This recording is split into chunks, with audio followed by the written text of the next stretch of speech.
Right now, and top Republican Senator Rand Paul is now accusing the Obama administration of trying to scare Americans into thinking that the U.S. will default on its debts. Lawmakers must vote to raise the nation's borrowing limit by next week, by the 17th. So here he is, Senator Rand Paul, on Meet the Press this weekend. It's irresponsible of the president and his men to even talk about default. There's no reason for us to default. We bring in $250 billion in taxes every month. Our interest payment is $20 billion. Tell me why we would ever default. We have legislation called the Full Faith and Credit Act, and it tells the president you must pay the interest on the debt. So this is a game. Interesting, right? Joined now by Kirsten Powers, Daily Beast columnist, and Tony Saig, the president of Talk Radio News Service. Both are wonderful Fox News contributors. Good morning, you guys. Great to have you here. Good morning. So, Kirsten, what's the big deal? Well, I'm going to read something from Ronald Reagan, who, when he was debating with the Republicans at the time who did not want to raise the debt limit, he said, "The full consequences of a default by the United States, or even the serious prospect of default by the United States, are impossible to predict and awesome to contemplate." So that was Ronald Reagan in arguing for why you needed to raise the debt ceiling, and which he really had to rely mostly on Democrats for at the time. So I honestly don't know what Rand Paul is talking about, and it's hard to keep track of what's going on, because yesterday John Boehner said that we were basically headed for a default if we don't reach a deal on the government shutdown. So you have John Boehner saying we're headed for default. You have Rand Paul claiming that Obama's fear-mongering by saying we're headed for default. Well, you know, after Reagan said that, they came to an agreement, including the Gramm-Rudman legislation, as part of a negotiation between both sides, and that is what a lot of people feel the president is unwilling to do here, Tony. We've seen a long history of negotiating over these debt ceiling issues so that each side kind of gets some of what they want to straighten out the long-term economic picture they feel. Exactly right, Martha. And listen, you mentioned President Reagan, Gramm-Rudman Hollings being a huge deficit reduction package that was sweeping part of the whole debt ceiling extension. In 1990, George H.W. Bush made similar reforms to the budget process as part of a debt ceiling extension.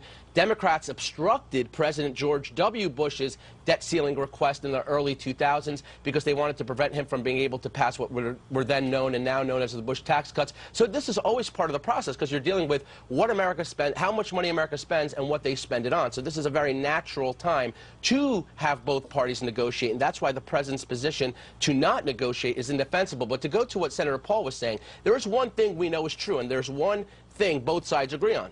Default would be devastating. So let's take it off the table. The president gets enough revenue into the federal treasury to pay our interest payment. That is the only way we default, is by not paying that, which is why you had Republicans, after the 2011 debt ceiling showdown, pass the Full Faith and Credit Act in the House that mandates the president pay that payment and allows the executive branch to prioritize other payments. So Democrats refused to take it up in the Senate, and then the president even threatened to veto if it even passed Congress. So that's the situation that you have, Kirsten, where we have to pay these bills because of the Full Faith and Credit Act, but it does leave the Treasury some discretion on that, and it allows them to say, you know what, then we're not going to spend this and we're not going to spend that, so that we can meet those obligations. This does feel like a perfect opportunity to have a discussion about spending. Do you think the president will ultimately be willing to do that? Well, if that's true, then why did Ronald Reagan say that there was a prospect of default if they didn't raise the debt ceiling?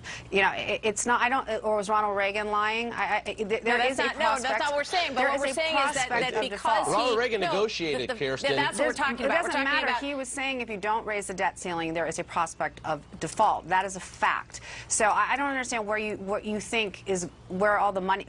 What's your solution, I guess, is the question. So I guess the solution is negotiation and figuring out a path to negotiate a deal that would cut some spending. I have a good suggestion. Why don't we agree with the Full Faith and Credit Act and say, let's take default off the table while we do negotiate the more complicated issues that both sides disagree on. We agree that default is destructive and should not be on the table, Kirsten. And the reality is, and you've said it before and I have agreed with you, the debt problems are much more long-term. These are structural problems with our entitlements, with other kinds of spending programs we have in this country that's driving up our debt and deficit. Those are going to take some time to hammer out, which is why in 2011 you saw the two sides try to do a grand bargain. The president won. He got his way on the fiscal cliff. He got his way with sequestration. This time now the can can't be kicked down any further. And John Boehner has said, if we're going to solve this problem, let's do it comprehensively, and let's at least get both people at the table talking. The president's refused to do so. The idea that both people aren't at the table, as you know, the Democrats have agreed to stay at sequestration levels, which is something that was not popular in the no, but this is not the budget that they want, and this is not popular in the Democratic caucus, and it's something that Nancy Pelosi had to bring them around to agree to, and a lot of Democrats are not happy with. So I wouldn't say that there aren't any concessions going on. In terms of the negotiations, I think the president will end up negotiating over the debt ceiling. I think what he's trying to stop is this brinkmanship of every time the debt debate comes up, it feels like the government's being held hostage. But if you don't have that discussion, Kirsten, then you're going 17, 18, 19, 20. Where's the end of the $1 trillion of debt? If you don't have that discussion when this question comes up, it's an important time to think about how much you're spending, is it not? It is, except you have to remember that the president believes that this is a time to be stimulating the economy, not cutting spending. So he has a different philosophy than the Republicans do. And I don't think that the idea that there's some middle ground that the Republicans are trying to reach, there's some negotiation that they've offered up.